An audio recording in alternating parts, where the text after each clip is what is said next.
The second law is the law of influence. And the law of influence says the true measure of leadership is influence. Nothing more, nothing less. I love this law, and when I teach it, I find sometimes it throws an emotional curve to people. Let me explain to you what I mean. You see, the law of influence says leadership is influence, nothing more, nothing less. I find most people want to attach other definitions to leadership. They want to say things like, John, I think leadership is title. And by the way, I have a leadership title. Or I think leadership is position. And by the way, I have a leadership position. I find that a lot of people want to tie all kinds of definitions into leadership. And let me just tell you, leadership is influence. Nothing more, nothing less. Let me explain it this way. The person with the most influence at any given time, for any given reason, in any given group, is the leader of the pack. Now, what that means is there are times when influence changes.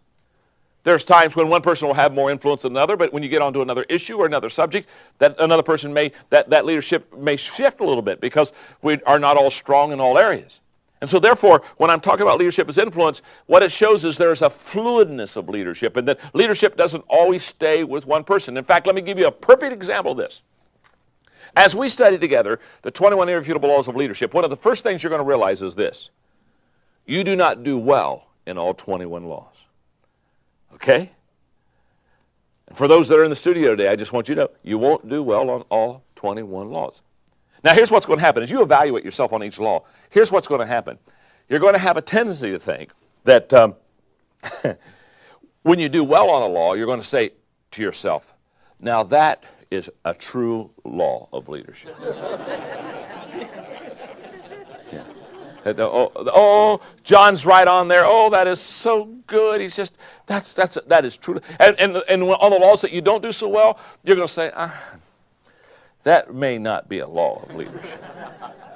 Now what you're going to find is you're going to do well on some laws, you're going to not do well on some laws. Hey, that's the way it is. In fact, there are going to be some laws, I'll point them out to you, that I don't do well on. Now here's what I want you to see. That's why it's important for you not only to understand leadership, but that's why it's important for you to have a leadership team. That's why it's important for you to train leaders around you. And here's why. In fact, I have seen over the last 3 decades, in the 80s, I saw that the great word was management. Everybody talked about management. Peter Drucker did some great things on management. And when we got to the 90s, in corporate America, it changed from management to leadership. Now, there's a reason for that. See, managers assume things will always stay the same. Leaders assume things will always change. And so in the 80s, when things were stable, wow, we needed managers to kind of control and to make sure everything was being taken care of. In the 90s, when we got to leadership, all of a sudden it drastically changed. We needed guys and gals and men and women that were fast-paced and could change and embrace change. And I can tell you, as now we've entered into a whole new century, I can promise you we've gone from management in the 80s to leadership in the 90s, to now I can tell you, we're going, as we've entered in a whole new, not only decade, but a whole new century, we're going now to team leadership. And the reason we're going to team leadership is because the 21 irrefutable laws of leadership will teach you and me, very simply, that you just don't do all 21 things well. You don't, I don't.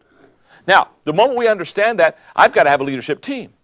And the reason that I have to have a leadership team is because I need people around me that can absolutely make up for my weaknesses and can complement me. Does that make sense? So, for example, as we're teaching through here, here's what I want you to see. As I walk down here and just kind of use maybe my front row for an example, because this will work. Let's say, for example, this is my leadership team. My name's John. What's your name? Chuck Ramsey. Okay, Chuck, perfect. Let's say we're in one of the laws, and let's say Chuck does a better job at one of the laws than I do. One of the reasons we need to evaluate ourselves, and one of the reasons we need to have a leadership team around us is because we all need to know that if I get to the law of navigation, by the way, that's a law I'll teach later on, that's a law I'm weak in. I'm not a good navigator. What I have to realize is, but let's say Chuck is I'm a 2 as a navigator, okay? I mean, just trust me, you don't want me to navigate. I'm kind of like Mr. Magoo, okay? So you don't want that. You don't want Mr. Magoo running the ship. Now, but Chuck, let's say he's a 9. What that means is when we get to something in our organization that requires navigating, what we do is I take, and now Chuck has more influence. Because if you know Chuck's a better navigator than me, who are you going to follow? See, for too long, We've said, follow me because I have the position. How ridiculous. Follow me because I have the title. I'm the president. I'm the one that's over everybody. Follow me. That's not a good reason to follow somebody. You ought to follow a person because they're competent. You ought to follow a person because they're best.